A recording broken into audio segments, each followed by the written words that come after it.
Well, g'day, it's Jono Brake here from The Forged Leader with this week's Monday Myth Check, which is around the statement, winning isn't everything, it's the only thing. I just heard this quote yesterday in a podcast I was listening to, and I love the message behind it in the sense that, the winning's important, getting results, whatever that means.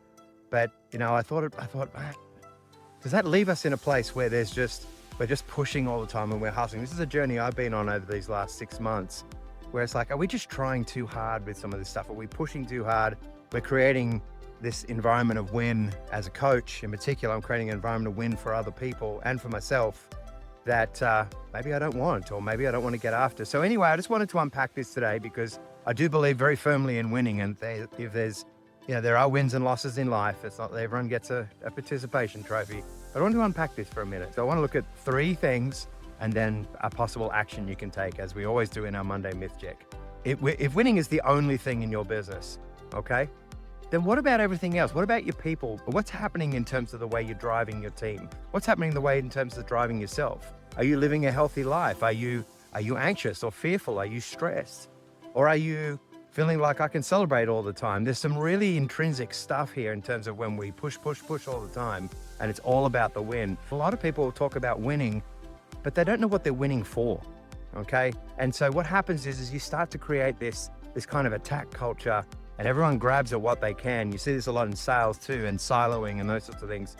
And so we start to create this culture where people are just wanting to get after stuff all the time, and it's not necessarily productive. It's not necessarily good stuff. I think the third thing is that, if we're just always saying winning is the only thing, what about creativity? What about those spaces to stop and reflect? What about those environments where we're able to be creative and think through things?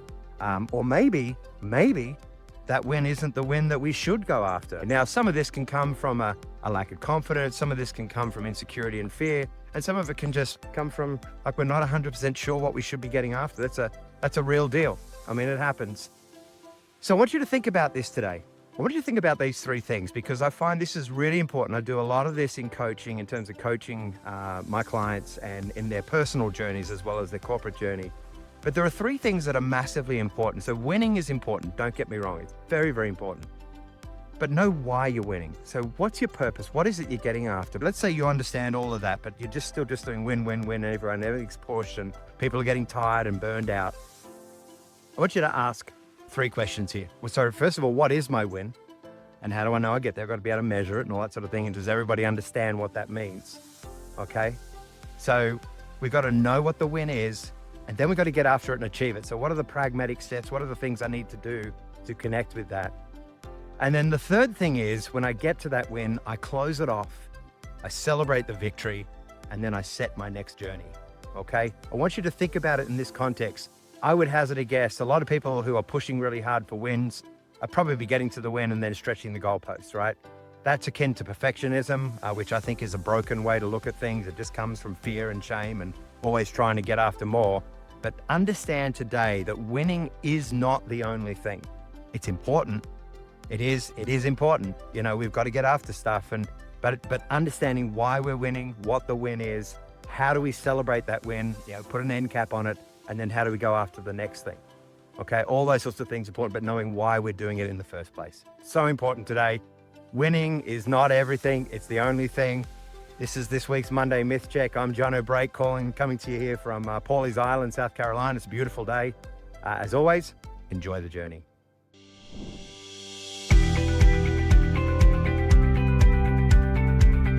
Well, g'day, it's Jono Brake here today, and I want to quickly talk to you about self-awareness in leadership and a DISC program that I'm launching. So one of the areas that I'm really well trained in, worked in for 15 to 20 years, is this assessment tool called DISC. And it basically helps you understand how people behave, how they interact with each other, how they connect, how they disconnect as well, how they can handle conflict, how they coach, how they guide, all these different things. But at the end of the day, it comes from this really important premise that the most important thing in a great leader is an understanding of their own space, their own disposition, their self-awareness. So this DISC workshop is designed to be a simple multi-video process where you can unpack DISC and you can look at it in terms of your own space. You'll do an assessment So you'll know what your assessment is, and then you go through the videos, and you can then book a 15 to 20 minute session with me at the end if you want to. But then also think about, okay, how does this apply to my team? And should we be doing this into your team? But this is where we're at today. I want you to think about coming and doing this disc workshop with me. It's all online, so you can do it at your own pace, and then we can chat at the end. Hope you're enjoying the journey. I'm looking forward to seeing you on my disc workshop.